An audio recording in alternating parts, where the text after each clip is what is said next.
So hello everyone, how are you all? Hope you're doing well. Welcome back to the channel. तो आज हम अपने इस channel पे बताने वाले हैं आपको पर्सनैलिटी डेवलपमेंट की सीरीज़ चल रही है, जैसे कि बॉडी लैंग्वेज पे बात हो रही थी।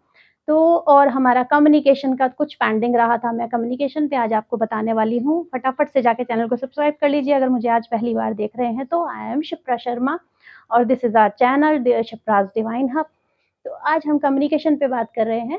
Communication you have to know कि आप अगर सुनते हैं, आपको लगता है कि कोई आपसे कहता है कि कम्युनिकेशन, तो आपको लगता है कि ओह माय गॉड मुझे इंग्लिश आनी चाहिए, but that is not right. आपको आप इंग्लिश बोलते हो, आप हिंदी बोलते हो या कोई भी आप नेटिव लैंग्वेज अपनी बोलते हो, बट वो इट शुड बी क्लियर।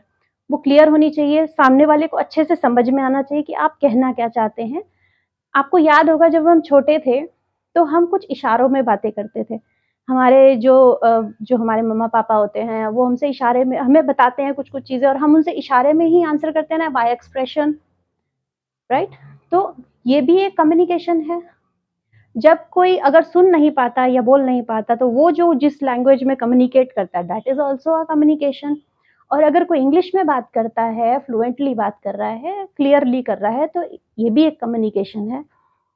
ठीक है? हिंदी में बात कर रहे हो तो भी कम्युनिकेशन। तो ऐसा मिथ्स जो दिमाग में बैठा बैठा हुआ है ना, जिसकी वज़ह से आप सीख ही नहीं पा रहे हैं, तो वो पहले सबसे पहले साइड कर दीजिए, लेट इट बी। कि अगर आप जिस भी लैंग्वेज को अच्छे से जानते हो, whether it is English, Hindi, Punjabi, Marathi, Spanish, French, whatever, जो भी आप जानते हो, लेकिन आप उसको अच्छे से बोलना जानते हो, आपकी बात प्रभावशाली हो, जो आप कहते हो वो प्रभावी हो, ये मैटर करता है, वो कम्युनिकेशन होती है। तो ठीक है, सबसे पहले आप समझ गए होंगे कि कम्युनिकेशन किस चीज़ को बोलते हैं। अभी कम्युनिकेशन के 2 पार्ट होते हैं, वर्बल एंड नॉन वर्बल। कैसे?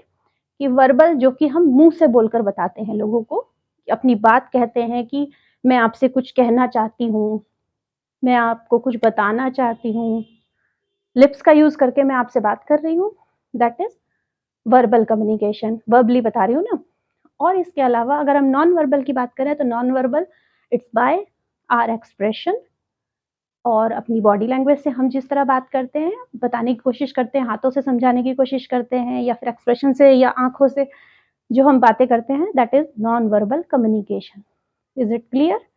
तो अभी आप जब इनको यूज़ करते हैं, तो सबसे पहले अपनी वर्बल कम्युनिकेशन पे काम करते हुए सबसे पहला काम होता है कि जो भी बात कह रहे हो, उसको क्लियर बताने की कोशिश करो। जो वर्ड्स हैं वो क्लियरली प्रोनाउंस होने चाहिए मुँह से। तो स्वरों पे काम कर सकते हो, स्वर बड़े अच्छी चीज़ है, अगर स्वर पे आप काम करते हो, तो आपको बोलने की टेक्निक आती है। आपका जो थ्रॉट है वो क्लियर होता है, आपका जो प्रोनाउंसिएशन है वो क्लियर होता है, अच्छे से मुँह खोल के बोल पाते हो। कुछ माउथ एक्सरसाइज़ेज़ होती हैं, मैं आपको पोस्टर शेयर करती हूँ, आप चेक करिए। इस पोस्टर से आपको पता लगता है कि एक्सप्रेशन कैसा-कैसा होता है, कैसे-कैसे माउथ की एक्सरसाइज़ेज़ होती हैं, ठीक है? तो आप जो ये अलग-अलग टाइप के मुँह बनाते हैं, आपको याद होगा जब हम छोटे थे, हम कितने-कितने प्रकार के अनाप-शनाप मुँह बनाया करते थे।